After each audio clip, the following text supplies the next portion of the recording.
Assalamualaikum mga sis! This is a day in my life, mini vlogs, episode 12. Samahan nyo kaming magbakasyon sa aming probinsya. Every time pala na pumupunta kami doon, dumadaan talaga ako ng ganito para makain ni Kiyon sa gabi. Ang hilig niya kasing maghanap ng pagkain, close na ang mga tindahan doon. Kaya nagsistock na ako talaga ng ganitong biskwit at madami din siyang pinsan doon, kaya madali din itong mauubos. Nung magbabayad na pala ako, pinsan ko pala itong cashier dito. Wow, sana all. Alhamdulillah, dito pala ako namili sa may Novo Grocery. Dito kasi wala masyadong pila. Pagkatapos naming mamili doon, ay hinatid muna namin si Kulot sa kanila dahil uuwi daw siya. Graduation kasi ng kapatid niya. Actually, this was my second time going here. Zapakan daw ito sa may Sharif Agwak. Dito nga pala ang lugar nila Ted Smith or yung best friend ko. At ito na nga, dumating na kami. Alhamdulillah. Ang cute talaga ng kissable lips mo, best friend.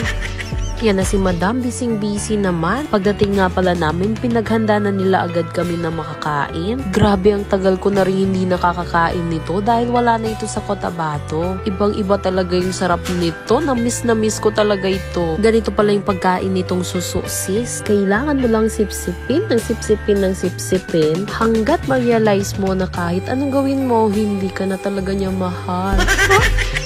In fairness talaga dito sa susong ito, sis, hindi talaga nakukuha. Masyado mo akong pinapahirapan. Oy, ayan na pala. Sa wakas, after how many years? Buti pa itong si Madam, kinakain ito. Itong kuya, hindi talaga kumakain dahil hindi daw siya kumakain ng snail. Uy, ngayon ko lang nakita. Dinura mo pala ito, Madam. Akala ko pa naman ay napakabait mo at kumakain ka ng lahat ng kinakain ng mama mo. Yung pala, it's a prank lang, it's a prank. Pagkatapos namin kumain, ay sabi nitong best friend ko, kumuha kami ng bayabas dahil madami daw silang puno ng bayabas dito. Ayan, sunod-sunod na kami dito sa best friend ko. Hindi ko alam kung saan talaga siya pupunta. Ano kayang plano nito sa buhay? Yung totoo, saan na naman tayo pupunta? O, tignan mo't hindi na naman daw dito. Ano ba talaga? Dito na daw talaga yung final na way. Tignan mo itong best friend ko. Akala mo naman kanya yung i-harvest niya. Confident naman masyadong kukuha. Ba't pagdating ko dito, nauna na pala itong isa. I thank you, Kiyon. Ang gentleman talaga nitong baby ko. Parang tatay lang. Tinulungan na din pala nila kaming kumuha. Kanya yung i-harvest niya. Confident naman masyadong kukuha. Ba't pagdating ko dito, nauna na pala itong isa. I thank you, Kiyon. Ang gentleman talaga nitong baby ko, parang tatay lang. Tinulungan na din pala nila kaming kumuha ng bayabas para daw madali kaming matapos. Uy, ang sarap. After nga pala namin doon sa Zapakan, ay hinatid na kami ni Habibi dito sa Dalikan dahil dito muna kami magsistay. Gustong-gusto ko talaga na nagbabakasyon dito ng paminsan-minsan kasama ang mga bata. Bukod kasi sa sariwang hangin, masaya din sila dito dahil sobrang dami nila. Super enjoy din si Kiyon at si Zia wag nandito kami. Ang lalim ata ng iniisip nitong anak ng best friend ko. Bandang hapon na din pala ito. Medyo umuulan pa sa labas kaya na-stuck lang kami sa bahay. Brownout nga din pala dito sa kanila every now and then. Pero okay lang dahil prepared naman yung best friend ko. Meron daw silang rechargeable fan for Kiyon and Zia. So this is the day 1 of our vacations sa probinsya. Hi, alhamdulillah for another day. This is a day in my life, mini vlogs, episode 13. This is day 2 of our bakasyon sa aming probinsya. Medyo late pala akong nagising today. Kaya't paggising ko, nagpe-prepare na pala sila for lunch. Grabe, ang aga din talaga nilang mag-prepare ng lunch dito. Hindi kasi katulad sa city na lahat instant. Hindi ko na rin matandaan kung kailan ba yung last na ganito ko. 19 kupong-kupong pa ata yun. Ganito daw po pala ang technique para sa masarap na ginataang isda. Turmeric daw ito para magkakulay ng konti at mawalan ng lansa. Pagkatapos ay ganito daw yung gagawin para makuha mo daw lahat ng masasarap na gata. Hay naku, kung ako ang nagluto nito sa Cotabato. 1 teaspoon of turmeric powder and 1 pack of Cocomama. And you're done. O diba? Instant. Pero sa totoo lang, mas masarap pa rin talaga itong natural. Diba? Una nilang nilagay yung gata and then sibuyas. Nilagyan ata nila ito ng luyat. Ito na nga din pala yung isdang binili ng tito ko. Grilled na din pala ito. Lipunan at aluwan. Pagkatapos niya, nilagay ko na agad dito sa gata kung saan lulutuin muna siya ng konti. Sabi nila nito, ako daw maglagay para kunwari ako daw yung nagluto. Yun pala maglalagay lang. Cookeries yan?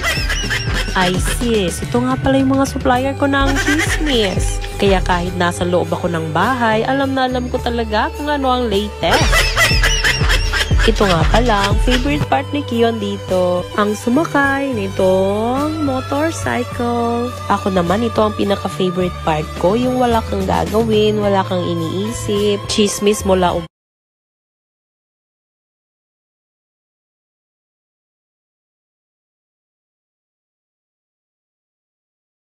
umaga hanggang gabi. May mga bata palang dumaan, nanguha daw sila ng tabo or sugar cane sa English. Tapos syempre, humingi ang lola mo. Uy, ang sarap kaya nito. Para ka lang kumakain ng matamis na kahoy. Gustong-gusto nga ito ni Madam, oh. Pero ayaw na ayaw ng kuya niya. Ang arte mo talaga, Kion. Ay, nako. For dinner, pumunta nga pala kami dito sa palengke ng Datuudin Sinsuat Municipality. Namiss ko na rin kasi yung soki namin dito ni Ted Smith, dati ng barbecue. Nag-take out lang ako nitong Infinity dito dahil miss ko na din yung cookies and cream nila. I'm wondering bakit walang tao dito. Ito na nga ang barbecue. Ang sarap-sarap ng sauce nila dito, promise. Buti na lang nandito yung tita ng best friend ko. Makakain man lang ng maayos. Naiinitan kasi si Madam, kaya iyak na iyak. And then pag uwi namin, ito na. Ang cute-cute talaga ng mga baby ko.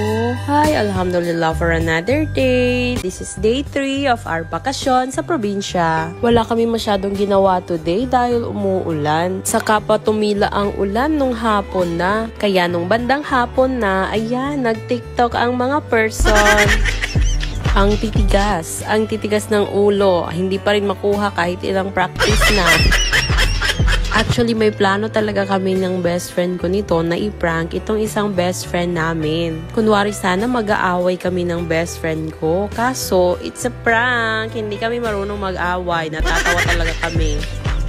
At isa pa, wala na kaming time dahil umuulan na at pupunta pa kaming palengke nito. Isa pa sis, hindi talaga ako marunong makipag-away. Kahit sa totoong buhay, promise, wala talaga akong kaaway kahit isa. Alam talaga yan ng lahat na nakapaligid sa akin at nakakakilala sa akin.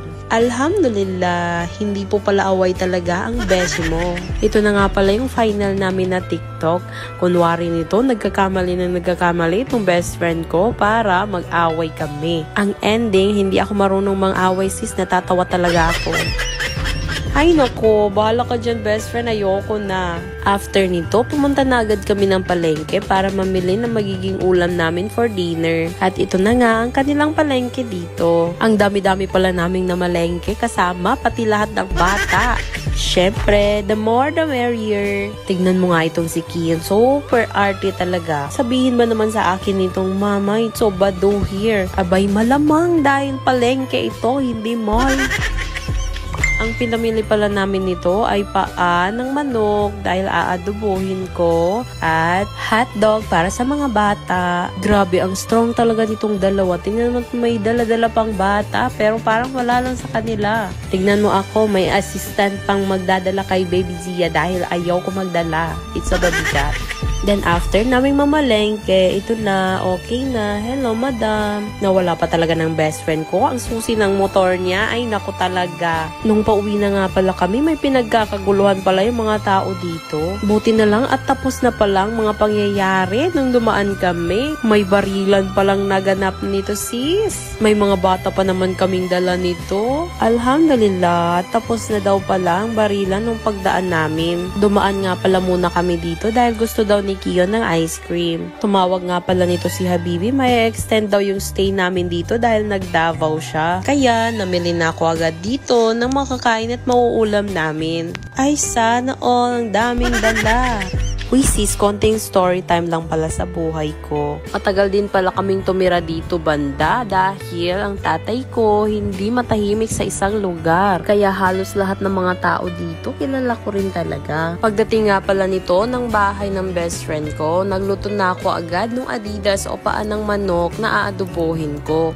Una nga pala akong naglagay ng oil. Pagkatapos, sinunod ko na yung bawang and then sibuyas. Sinunod ko na rin agad itong mga paa or Adidas. Nilagyan ko na rin itong water. And then toyo and ketchup. Mix, then paminta and konting sugar. Gusto ko nga din pala nito, yung may sipa at anghang, kaya nilagyan ko ng mga green chili. Then after maluto, niluto naman nitong best friend ko yung hotdog ng mga bata. After nga pala namin kumain, nag-video call nga pala itong si Kion at ang papa niya. Iyak nang iyak si Kion. Miss na miss niya na daw si papa. Hoy! Kala mo naman nag-abroad, nandito lang naman sa probinsya. Inayos nga pala ng papa niya yung nasira sa bike niya, kaya tumatawa na ito. May pa-chocolate din palang papa, kaya tuwang-tuwa ang baby. Hay nako, hindi talaga kami pwedeng maging LDR sis dahil the drama ng mga person. Hi, alhamdulillah for another day. Sukran sa panonood. Please follow my Facebook page, Kota Batenyang Manisan. Sukran, wassalam.